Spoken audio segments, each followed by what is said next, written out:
Hi, this is Dr. Patrick Cohn at The Ultimate Sports Parent at youthsportspsychology.com. Today I have a short video on how perfectionism and fear of failure stifle young athletes' success. Okay, here's the model I put together that shows this complex relationship between the perfectionist athlete here and fear of failure. I'm going to fly through this pretty quickly, so I got a lot of great content I want to share with you. So if you don't get it all the first time, you can certainly go back and replay the video.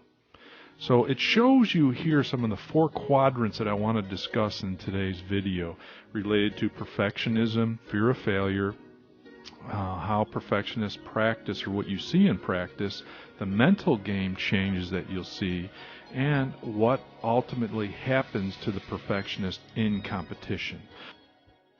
So let's start with the positive. Let's focus on practice, in essence, and what you can observe in practice, or what the practice mentality is for perfectionists. It's not all doom and gloom. Here's the positive part about it.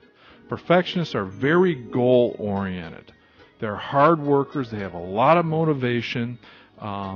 They have a lot of practice self-confidence. They love to train, and therefore are a great practice player or performer. Very coachable. So coaches actually love this type of an athlete. So this is the positive end of perfectionism. What I'm going to talk about in a little bit is that often the fear of failure drives some of these as well. Let's talk about some of the specific fears associated with fear of failure now and perfectionism. Those two are closely linked in my book. So often what you'll see is typically there's different fears that underlie the fear of failure. And I've identified what I consider the top fears that perfectionists have, such as fear of embarrassment, fear of others' judgments, and that's where you as a parent or you as a coach come in, is that perfectionists are often afraid of disappointing you or not making you happy in some way, of letting you down, probably because of what they think of the expectations that you have for them. And often it causes the fear of making mistakes.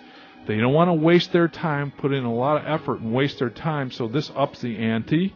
Fear of losing respect from others as well, and fear of not reaching their own expectations or what they perceive as the expectations that you have for them as well.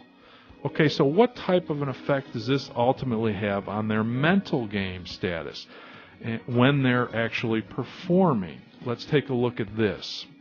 Well, obviously perfectionists try to be perfect with their technique and their mechanics in competition. They have very high expectations for their performance. And in my book, high expectations is not what you want. It's high confidence is what you want. You've heard me or talk about that, or you've read that in some of the articles that we've done. There's often a lack of competitive self-confidence or confidence in games compared to what they've had in practice. There's a lack of trust, which means they're unable to take their practice game and their practice confidence to competition.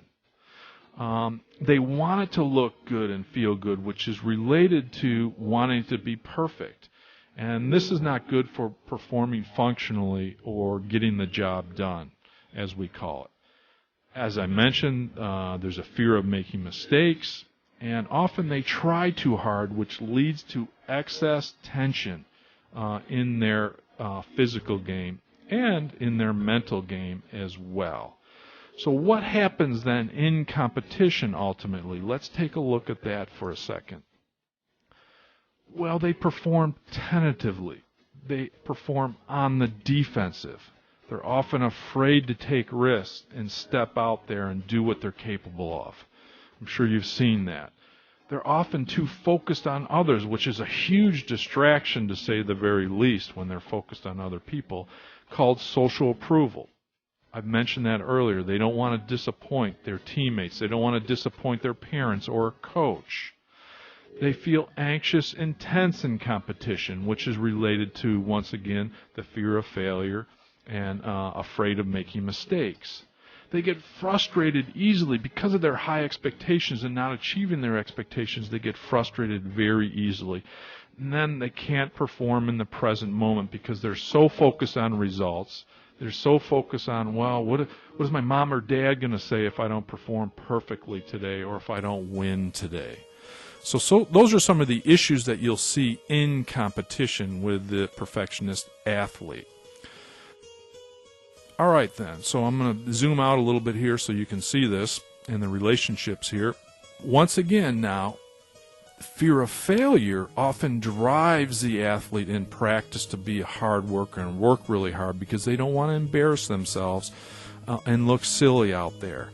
And often the fear of failure, and I should draw a relationship to the mental game, creates some of the mental game challenges that they have, and therefore they can't perform their best in competition. So this is really a complex area, and it's not just about teaching your athletes how to set goals and visualize. I tell that to my MGCP students all the time. It's about these complex relationships between fear of failure, the mental game, how they go about practice, and some of the changes that happen in competition. Now, many of you know that my sister and I, Lisa Cohn, will be coming out with a program that will help parents and coaches help athletes kick perfectionism and fear of failure. Here's a spy photo of the cover of the program. Now what you need to do is complete the priority notification list on the bottom of this page to be the first to be notified when we have more content or when we produce or bring out this new program, which is due out very soon. If you're not on the page, go to usesportspsychology.com/video1.php. That's /video1.php at usesportspsychology.com. You'll be the first to be notified when we have more content or we come out with our new program to help perfectionist kids kick perfectionism. That's all for today. Thanks very much. We'll talk to you soon.